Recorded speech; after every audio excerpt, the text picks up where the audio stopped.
आज मैं आपके सामने एक नया वीडियो लेके आया हूँ और इस वीडियो को शुरू करने से पहले मैं डिस्क्लेमर दे देता हूँ कि इस वीडियो में मेरा मकसद किसी की भावना को आहत करना नहीं है। अगर किसी भी तरह से किसी की भावनाएं आहत होती हैं तो उसके लिए पूर्णतः उसकी भावनाएं जिम्मेदार है, क्योंकि वह व्यक्ति भावनाओं से सोच रहा है, ना कि तर्कशील होकर। अगर आप अपनी भावनाओं के साथ इस वीडियो को देखना चाहते हैं तो कृपया ये वीडियो ना देखें। अगर आप तर्कशील होकर देखना चाहते हैं तो आपका स्वागत है। तो चलिए शुरू करते हैं। आप देख लो इंडिया में मुसलमानों के साथ क्या कुछ हो रहा है, क्या कुछ हो रहा है? मस्जिदों में क्या कुछ हो रहा है, वहाँ क्या कुछ हो रहा है? मस्जिदें शहीद हो रही है। कौन से मस्जिद शहीद?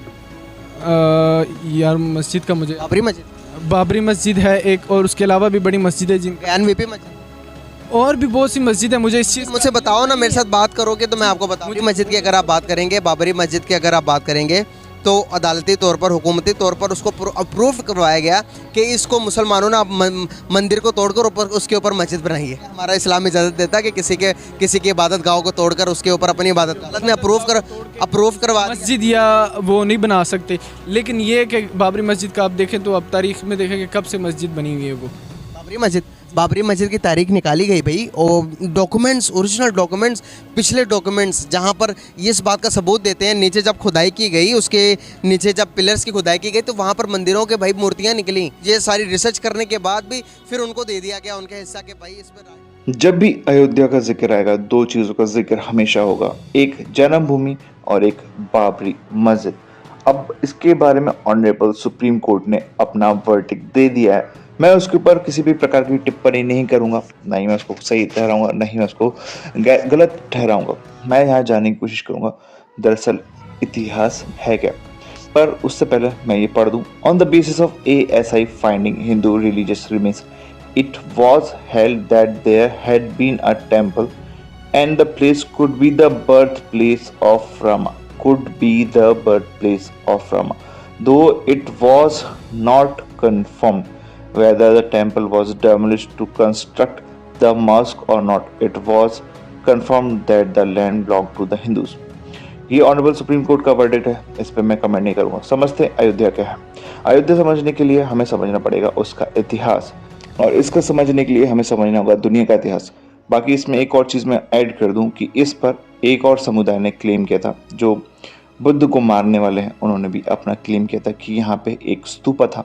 तो चलिए समझने की कोशिश करते हैं कि हकीकत में यहाँ क्या था। तो अब हम ये जानने की कोशिश करेंगे कि दरअसल भगवान ने अपना अवतार कब लिया, किस समय लिया, वो जानना ज़रूरी है। जब तक हमें वो डेट ही नहीं पता चलेगी तो हम कैसे आगे इस चीज़ को लेके चलेंगे। कई लोग बोलते हैं कि लाखों साल पहले हुआ था, कई लोग बोलते हैं कि हज़ारों साल पहले हुआ था, कई लोग बोलते हैं कि लाखों साल पहले हुआ था। ये होना संभव ही नहीं है।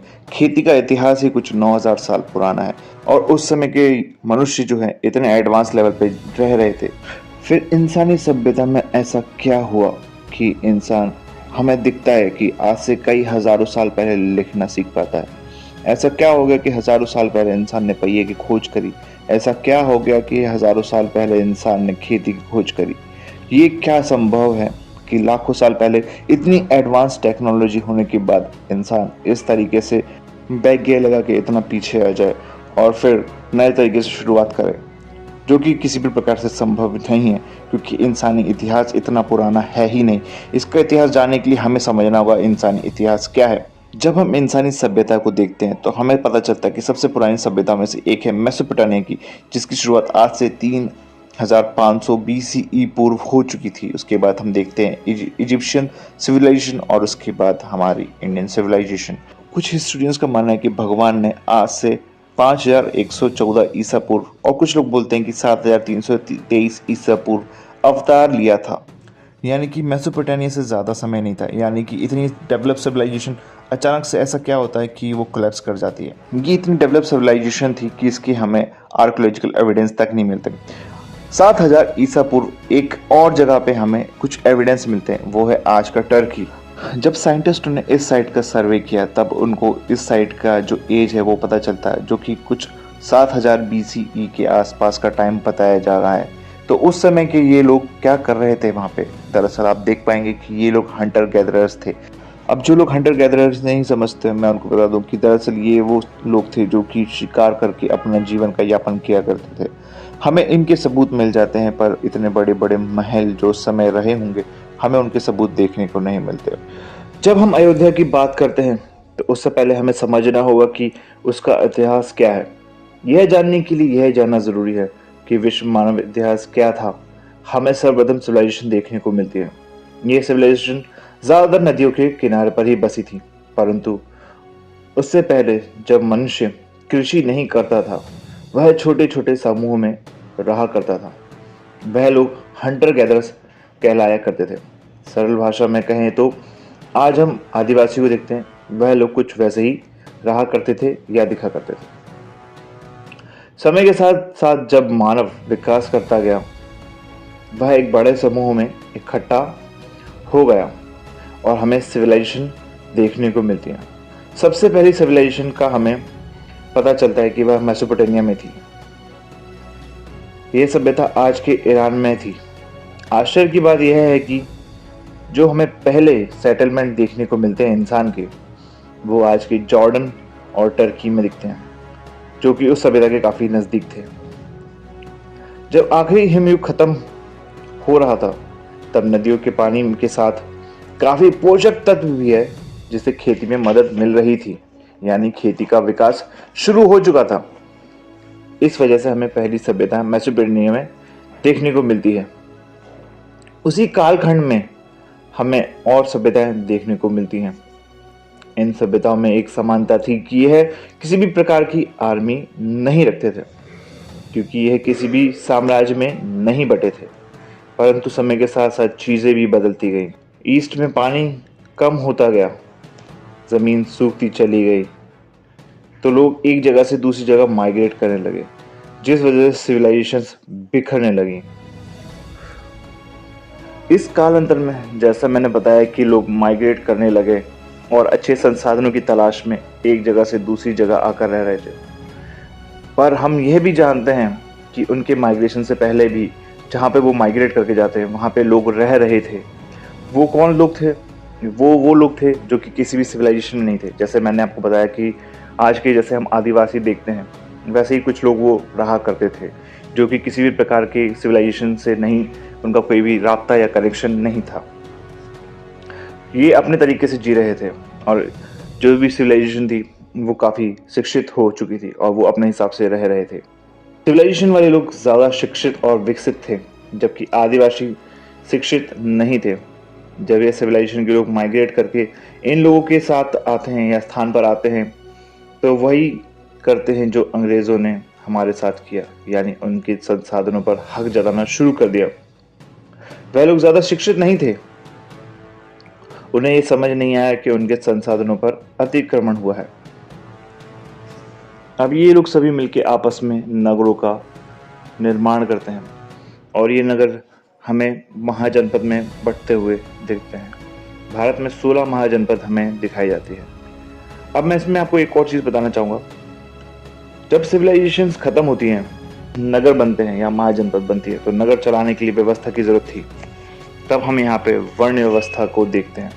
यहाँ पे वर्ण व्यवस्था का उदय देखने को मिला, जैसे कि अंग्रेज़ों ने अफ्रीका मूल के लोगों के साथ किया। जनजातियों पर दबाव डाला, उनकी बात नहीं मानने पर उन्हें दंड दिया गया। इस समय तक हम देख पाते हैं महाजनपद, जिसमें हम पहली बार राजशाही देखते हैं और आर्मी का भी हम उदय देख पाते हैं। परंतु जो मूल निवासी होते हैं वह वर्ण व्यवस्था से परेशान हो चुके होते हैं। इसके लिए वह कोशिश करते हैं कि वह इस उत्पीड़न से बाहर निकलें। ऐसे में जन्म होता है ब्राह्मण धर्म का, और वह लोग कहते हैं कि वर्ण व्यवस्था पूर्णतः सही है, क्योंकि इसे स्वयं भगवान ने बनाया है और भगवान का डर दिखाकर उन्हें चुप करा दिया जाता है। वैदिक मार्ग अलग है और ब्राह्मण धर्म अलग है, पर बाद में दोनों को एक ही कर दिया गया। वैदिक मार्ग एक अलग टॉपिक है जिस पर मैं अलग से बात करूंगा। आज हम वर्ण पर बात नहीं करेंगे, आज हम अयोध्या पर बात कर रहे हैं। इस वीडियो के माध्यम से हम समझने की कोशिश करते हैं कि महाजनपद भारत में कितने प्रकार के थी, और साथ ही समझने की कोशिश करेंगे कौशाला महाजनपद क्या है। दरअसल कौशाला महाजनपद के अंदर ही हमें अयोध्या देखने को मिलती है। तो सबसे पहले बात करेंगे कि किस तरह से इन जनपदों का निर्माण हुआ था। तो ईसा पूर्व से पहले 6वीं शताब्दी में प्राचीन भारत में द्वितीय नगरीकरण का प्रारंभ हुआ। क्योंकि उस समय से पहले कबायली संरचना थी जो टूट गई और उसका स्थान वर्ण भेद पर आधारित समाज ने ले लिया। अब वर्ण व्यवस्था का जन्म हो गया। इससे एक जटिल सामाजिक व्यवस्था की स्थापना हुई। इन सभी परिवर्तनों ने मिलकर एक राज्य निर्माण की प्रक्रिया को पूरा किया। कर प्रणाली भी स्थापित हो गई थी। स्थायी सेना और नौकरशाही का विकास हुआ। लोहे की ज्यादा मात्रा के कारण युद्ध उपकरणों का व्यापक निर्माण होने लगा, जिससे छोटे छोटे राज्यों ने अपना क्षेत्रीय विस्तार बढ़ाने के लिए युद्ध किए और विजय प्राप्त करते हुए बड़े महाजनपदों का रूप ले लिया। और इसी काल में राजत्व की स्पष्ट अवधारणा विकसित हुई। तो इस तरह से इन महाजनपदों का निर्माण हुआ था, कहते हैं। उसके बाद कौशल जनपद। इस जनपद की सीमाएं पूर्व में सदानी नदी यानी गंडक, पश्चिम में पांचाल, दक्षिण और उत्तर में हिमालय की तलपटी थी। सरयू नदी कौशल जनपद को दो भागों में विभाजित करती थी। एक उत्तरी कौशल जिसकी राजधानी श्रावस्ती थी और दूसरा दक्षिणी कौशल जिसकी राजधानी कुशावती थी, जिसमें आज श्रावस्ती की पहचान आधुनिक सहेत महत नामक ग्राम से की जाती है। बौद्ध काल में यहाँ का राजा प्रसेनजित था। यह बुद्ध की आयु का था। कौशल राज्य में कपिल वस्तु गणराज्य भी सम्मिलित था। इसकी पहचान आधुनिक सिद्धार्थ नगर जिले के पिपरवा नामक स्थान से की जाती है। इस समय यहाँ पर गौतम बुद्ध भी देखने को मिलेंगे, या यूँ कह सकते हैं कि बुद्ध का उदय होता है, जो कि वैदिक मार्ग की भ्रांतियों को जानने या सच की खोज में निकल पड़ते हैं। हमें इतिहास में उसी कालखंड में कौशाला महाजनपद के राजा पेश नदी का भी जिक्र देखने को मिलता है। पेश नदी बुद्ध से प्रभावित होकर बुद्ध मार्ग अपना लेते हैं और उसका प्रचार प्रसार करते हैं। उस समय अयोध्या का नाम अयोध्या देखने को मिलता है और बाद में हमें इसे मगध काल में हमें इसका नाम साकेत देखने को मिलता है और मौर्य काल में इसका नाम पुनः अयोध्या कर दिया जाता है। परंतु भाषा विकास के साथ कुछ सदी बाद हमें इसका नाम अयोध्या देखने को मिलता है। 11,000 BCE से लेकर 158 BCE तक हमें कोई भी ऐसा एविडेंस देखने को नहीं मिलता जो कि अयोध्या में किसी अवतार का वर्णन कर रहा हो या हमें पढ़ने को मिल रहा हो। पर हमें ये अवतार से संबंधित एक जानकारी हमें बुद्ध जातक कथाओं में देखने को मिलती है, जो कि अवतरित भगवान से काफ़ी मिलती है। इसका वर्णन हमें दशरथ जातक कथा में देखने को मिलता है। एक बार जब बुद्ध जेतवन में निवास करते थे, एक पुरुष को उनके पिता के शोक में व्याकुल देखा। उन्हें अपने मन में सोचा कि उपदेश देने के लिए यह समय उपयुक्त है और एक शिष्य को लेकर साथ उसके घर गए। वहाँ उन्होंने उससे उसके दुख का कारण पूछा। उसने कहा, मेरे पिता मुझसे बहुत ही स्नेह रखता था। उसके ना रहने पर अब संसार में मुझे कुछ भी अच्छा नहीं लगता। बुद्ध ने कहा, हे भाई, तुम इसलिए दुखी हो क्योंकि तुम्हें सुख, दुख, जन्म, मृत्यु आदि का रहस्य नहीं मालूम। प्राचीन काल में जो लोग शरीर की 8 अवस्थाओं से परिचित होते थे, वह इस प्रकार दुखी नहीं होते थे। उस आदमी के आग्रह पर बुद्ध ने उसे दशरथ जातक कथा सुनाई। राम कहानी शुरू करते हुए बुद्ध ने कहा, एक बार बनारस में दशरथ नाम के एक प्रसिद्ध राजा राज किया करते थे। उन्हें पाप के मार्ग का त्याग कर दिया था और पवित्र जीवन व्यतीत करते थे। उनके ऋण निवास में 16,000 रानियां थी। प्रधान महर्षि से उन्हें राम और लक्ष्मण नाम के 2 पुत्र तथा सीता नाम की एक कन्या उत्पन्न हुई। प्रधान महर्षि का देहांत हो जाने पर उसके स्थान पर दूसरी रानी ने उस पद का भार संभाला। इस रानी से राजा को भरत नाम का एक पुत्र प्राप्त हुआ। राम विद्या, गुण और शील में असाधारण व्यक्ति थे। इसी से लोग उन्हें राम पंडित भी कहा करते थे। तीनों भाइयों और सीता में परस्पर स्नेह था और वे एक दूसरे के लिए त्याग करने के लिए सदा तैयार रहते थे। एक बार नई पटरानी से प्रसन्न होकर राजा दशरथ ने उससे वरदान मांगने को कहा। इस पर उसने कहा, समय आने पर मांग लूंगी। एक दिन राजा को प्रसन्न देख रानी ने कहा, आपने मुझे वरदान देने का वचन दिया था। राजा ने कहा, हाँ, जब तुम्हारा जी चाहे मांग सकते हो। रानी ने साहस करके कहा, तो फिर मेरे पुत्र को अपना उत्तराधिकारी घोषित कर दीजिए ना। राजा उसकी बात सुनकर सन्न हो गए। उन्हें उसे घृणा हो गई। उन्होंने उसे क्रोधपूर्ण नेत्रों से देखा और कहा, हट काली नागिन, मेरे सामने से दूर हो। रानी चुपचाप चली गई, परंतु वह भी अपनी बात पर डटी रही और बार बार राजा से वरदान मांगती रही। राजा ने दुखी होकर कहा, मेरे लिए दोनों बड़े पुत्र अग्नि समान तेजस्वी हैं। क्या तू उनकी मृत्यु की कामना करके अपने पुत्र को राज्य दिलाना चाहती है? दशरथ ने इस प्रश्न पर बहुत विचार किया। उन्होंने सोचा, हो सकता है कि मेरे ना रहने पर यह स्त्री भयंकर षड्यंत्र करे। अतः उन्होंने ज्योतिषी की सलाह ली। जोशियों ने कहा कि आप 12 वर्ष और जीवित रहेंगे। उस समय उन्होंने राम और लक्ष्मण को बुलाकर एकांत में बात की। देखो बेटा, यहाँ रहना तुम्हारे लिए संकट उपस्थित हो सकता है। तुम 12 वर्ष तक किसी पड़ोसी राज्य में या अथवा वन में जाकर रहो। मेरी दह क्रिया हो जाने के उपरांत लौटकर अपना राज्य संभालना। इस प्रकार पिता की आदेश पाकर लक्ष्मण राम वन को चले जाते हैं। सीता ने अपने भाइयों के साथ छोड़ना उचित न समझा और वह भी साथ हो ली। राम के साथ बहुत सी जनता भी शोक राजधानी से बाहर आई, परंतु राम ने समझा बुझाकर सबको लौटा दिया। धीरे धीरे राम हिमालय पर्वत पर पहुंचे, जहां एक सुंदर स्थान पर उन्हें अपने लिए कुटिया बनाई और वहीं रहने लगे। यहाँ पानी, कंद मूल, फल बहुतायत में मिलते थे।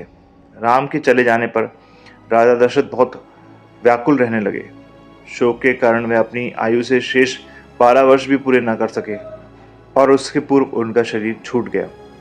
राजा का अंतिम संस्कार हो चुकने पर रानी ने आदेश दिया कि भारत का राज्याभिषेक संपन्न हो, परंतु प्रजा ने कहा, नहीं, छत्र धारण करने वाले तो वनों में निवास कर रहे हैं। भरत ने कहा, आप ठीक कहते हैं, मैं वन जाकर उन्हें लौटा लाऊंगा। ऐसा कहकर वे राज्य लेकर हिमालय की ओर चल पड़े। जिस समय भारत आश्रम में पहुंचे तब राम कुटिया में अकेले ही थे। लक्ष्मण और सीता आवश्यक वस्तु का संग्रह करने वन में गए थे। भरत ने राम को पिता की मृत्यु का समाचार सुनाया।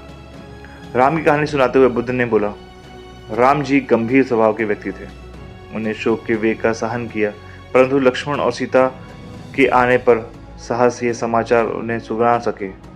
उनके आने पर उन्होंने सरोवर में प्रवेश करने का आदेश दिया और फिर उपरोक्त गाथा कही। भरत कहते थे कि राजा दशरथ ने शरीर त्याग दिया। इस दुखद समाचार को सुन लक्ष्मण और सीता मूर्छित हो गए। लोगों ने सरोवर से निकलकर चैतन्य किया। भरत को इस बात पर बड़ा आश्चर्य हुआ कि पिता की मृत्यु समाचार सुनकर राम थोड़ा भी विचलित नहीं थे। उन्होंने साथ करके राम से पूछा। राम ने धैर्यपूर्वक नीचे लिखी गाथा कही। जब मनुष्य जोर जोर से रोकर किसी को बचा नहीं सकता, तो बुद्धिमान उसके लिए अपने मन में दुखी क्यों करे। कायम आयु वाले बच्चे, वयस्क, बूढ़े, मूर्ख, विद्वान, धनी और निर्धन, सबका अंत निश्चित है। इसमें से प्रत्येक को मरना है। जैसे पके हुए फल की डाल से गिरना निश्चित है, जिस प्रकार प्राणियों के लिए मृत्यु सुनिश्चित है। अतः बुद्धिमानों का कर्तव्य है कि वह अपने साथियों की भोजनिदा को व्यवस्था करें, उनकी रक्षा करें, उनकी आवश्यकता अनुसार उन्हें दें और जो बचे उसे सुरक्षित रखें। राम पंडित का उपदेश सुनकर लोगों का शोक कम हुआ। इसके पश्चात भरत ने पिता का राज्य राम को समर्पित करते हुए कहा, लक्ष्मण और सीता सहित आप इसे संभालें। परंतु राम ने कहा, पिता के आदेश अनुसार मैं 12 वर्ष से पूर्व राज्य नहीं ले सकता। परंतु जब तक राज्य कौन देखा करेगा? भरत ने फिर प्रश्न किया। राम ने कहा, ठीक है, मैं उसका प्रबंध किए देता हूँ। ऐसे कहकर उन्होंने अपनी खड़ाऊ भरत को दे दी और कहा, तब तक ये पादुकाएं काम संभालेंगी। राम की पादुकाएं लेकर भरत काशी लौट आए और उन्होंने सिंहासन पर उसे प्रतिष्ठित कर दिया। जब कभी किसी मामले का विचार होता तो वह पादुकाएं निर्णय देती। यह निर्णय सही होता था तो पादुकाएं शांत रहती, परंतु यदि निर्णय ठीक ना हो तो दोनों पादुकाएं ऊपर उठकर परस्पर टकराती और शब्द बनाया करती थीं, जिसका अर्थ था, तुम्हारा निर्णय ठीक नहीं है। समय बीतने पर राम लौट आए। भारत में राज्य उन्हें सौंप दिया। समय बीतने पर राम लौट आए। भरत ने उन्हें राज्य सौंप दिया।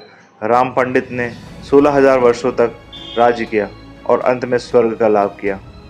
राम कहानी समाप्त कर बुद्ध ने कहा, इस कहानी में शिशुधन बुद्ध के पिता महाराज दशरथ थे। महामाया प्रधान महर्षि राम की माँ थी। राहुल की माँ सीता थी, आनंद भरत था और राम तो मैं स्वयं ही था। ये बुद्ध अपने बारे में ही कहानी सुना रहे थे। हो सकता है पढ़ने में काफ़ी त्रुटियां हुई हों, क्योंकि इसमें बहुत ज़्यादा शुद्ध हिंदी का उपयोग किया गया है। मैं माफ़ी चाहता हूँ, कई जगह पे मैं उच्चारण सही से ना ले पाया हूँ। ये मेरी अपनी खामी है, पर आप तक पैगाम पहुँचाना था तो ये बहुत ज़रूरी था। और श्रीलंका में कुछ पैसे चल गया था, तो बड़ी उम्मीद से गया था कि वहाँ राम रावण की कहानियाँ सुनूंगा खूब वहाँ के लोगों से। पूरे श्रीलंका में एक भी आदमी को राम का नाम नहीं पता, ना रावण का नाम पता है। उनकी माइथोलॉजी में रावण है ही नहीं, ना राम है। यहाँ लोग खुश हो रहे हैं। अब टूरिज्म इंडस्ट्री कैसे बढ़े, तो भारत के लोगों को मूर्ख बनाने के लिए वहाँ के लोगों ने क्या किया, कुछ लोगों ने एक गड्ढा था बहुत बड़ा सा, उसकी सीमेंट से आकृति पैर जैसी बना दी है। बोलते ये हनुमान जी का पैर यहीं पड़ा था। मैंने देखा वो पड़ोस से मंदिर भी है राम सीता का, और क्योंकि दक्षिण भारत के नजदीक है तो राम सीता का रंग वहाँ गोरा नहीं, एकदम काला है। दक्षिण भारत के राम सीता एकदम धुत काले होते हैं। देखा कभी आपने? कभी दक्षिण भारत के मंदिर में देखे राम सीता एकदम काले होते हैं वहाँ पर, क्योंकि वहाँ के जलवायु में वो रंग स्वाभाविक है। और जितना ऊपर बढ़ेंगे राम सीता फेर होते जाएंगे। फेर एंड लवली लगा के देखिए भगवान कितना गोरा हो जाता है। भगवान का रंग भी भगवान तय नहीं कर रहा है, वो समाज से तय हो रही है, तो समाज में बना रहे हैं। तो हमारे साथ में कुछ जैसे सीनियर लोग थे, उन्होंने कहा कि अशोक वाटिका कहाँ है? बोले आओ वो भी दिखाते हैं। वहाँ से 2 किलोमीटर दूर ले गए तो वहाँ था कि बोटेनिकल गार्डन, वहाँ का सबसे फेमस गार्डन जो है बोटेनिकल, बोले यही अशोक वाटिका है। तरह तरह के वृक्ष हैं, तरह तरह के फूल हैं। और मैंने देखा कि हमारे साथ में जो सीनियर सिटीजन थे एकदम वहाँ जमीन पर लेट प्रणाम कर, हे प्रभु भगवान देवी सीता यही रहती थी। और वहाँ एक बोर्ड लगा हुआ था, वहाँ आर्कियोलॉजिकल सर्वे टाइप जो संस्था हुई उससे मैंने उसको पढ़ा, उसको लिखा था यह है बोटेनिकल गार्डन ब्रिटिश सरकार ने 19वीं सेंचुरी में विकसित किया। फोटो खींच के लाया मैं उसकी, अगर आप मुझसे सीरियस बात करेंगे फोटो दिखा दूंगा उसकी आपको। तो अभी ढूंढनी पड़ेगी, सर दिखा दूंगी, मैं लेके थोड़ा घूम रहा हूँ उसको, मेरे ही फ़ोन में है, मिल जाएगी। उस जगह का नाम मैं हल्का सा भूल रहा हूँ, लेकिन वो बहुत नौरा एलिया ऐसी कुछ जगह है, नवरा एलिया ऐसी कुछ जगह है। आप सर्च कीजिए, कहाँ वो सर्च करो, न्यूरो एलिया ऐसी कुछ जगह है श्रीलंका में, उसको बोलते हैं कि वहाँ पर ये सारा खेल हुआ। और वहाँ की जनता में आप वहाँ पर पूछिए you know Ravan, you know Ravan, हमें अंग्रेजी में शायद रावणा पढ़ा हो भाई। जैसे कर्नाटका हो जाता है, केरला हो जाता है, राम रामा होता है, कृष्ण कृष्णा होता है, हनुमाना नहीं होता, बोले के बाद से।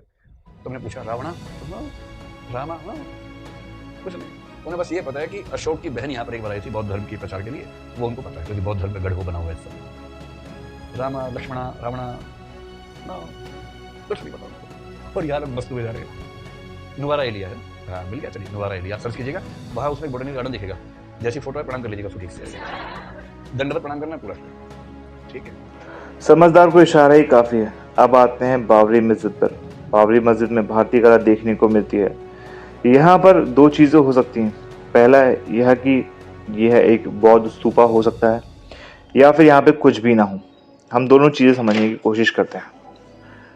अगर इसे तोड़कर बनाया गया है तो किसी बुद्ध या ब्राह्मण या किसी विद्वान ने इसका लिखित वर्णन क्यों नहीं किया, या यह बात किसी और को मौखिक तौर पर क्यों नहीं बताई गई।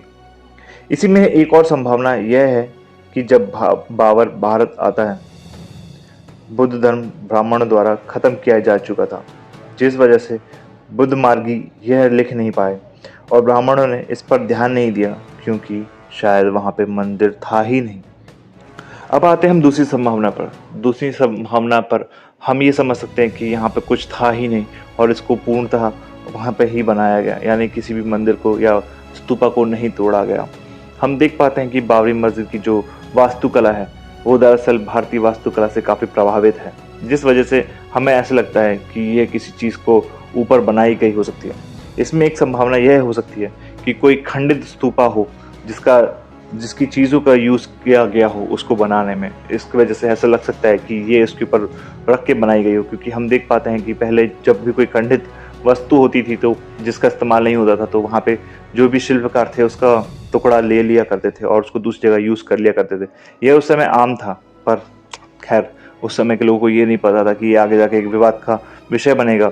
मैं इसमें अपनी एक और चीज़ एंड में करना चाहूँगा। अगर किसी राजा ने कुछ गलत किया है तो हाँ, उसकी आलोचना होनी चाहिए, पर उसके लिए आप पूरी कम्युनिटी को लेकर हमेशा उसको प्रताड़ित करें, ये कहाँ तक जस्टिफाइबल है?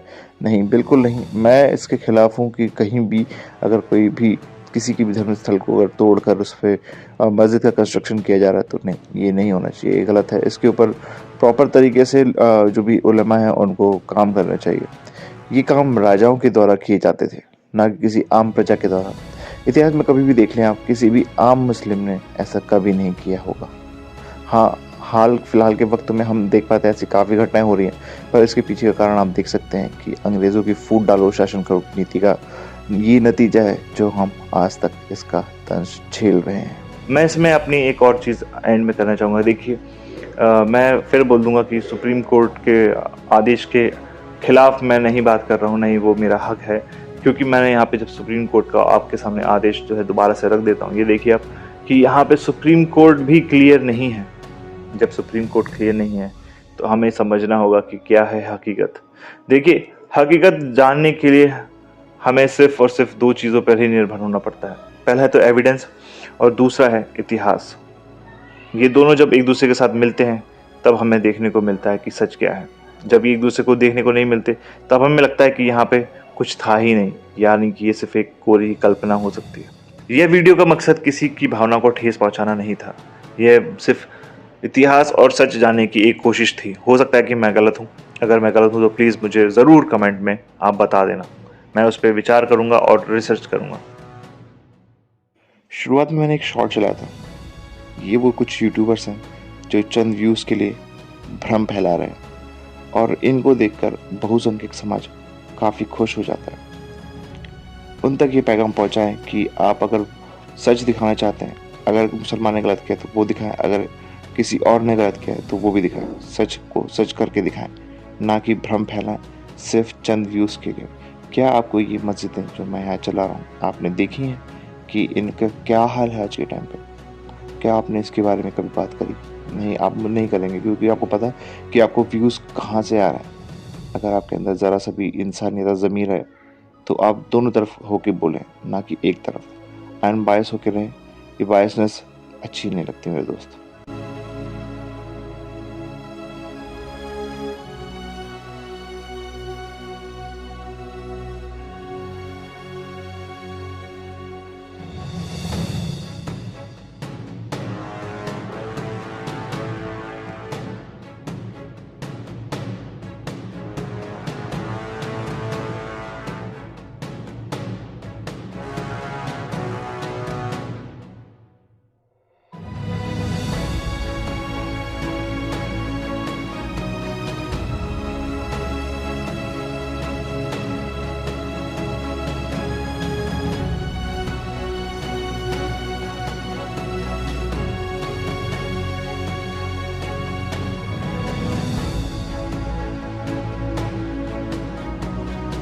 वीडियो को ज़्यादा से ज़्यादा लाइक करें, शेयर करें एंड चैनल को सब्सक्राइब करें। आप लोगों को पता ही है हमारे चैनल को बहुत ज़्यादा रिपोर्ट किया जाता है इन टुन्नियों के द्वारा, तो आप लोगों की ये जिम्मेदारी है कि आप हमारी वीडियोस को ज़्यादा से ज़्यादा शेयर करें ग्रुपों में।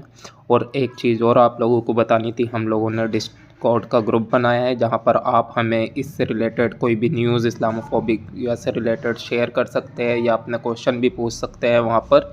उसकी लिंक डिस्क्रिप्शन में है, डिस्क्रिप्शन से आप डिस्कॉर्ड ग्रुप ज्वाइन कर सकते हैं। अस्सलाम वालेकुम।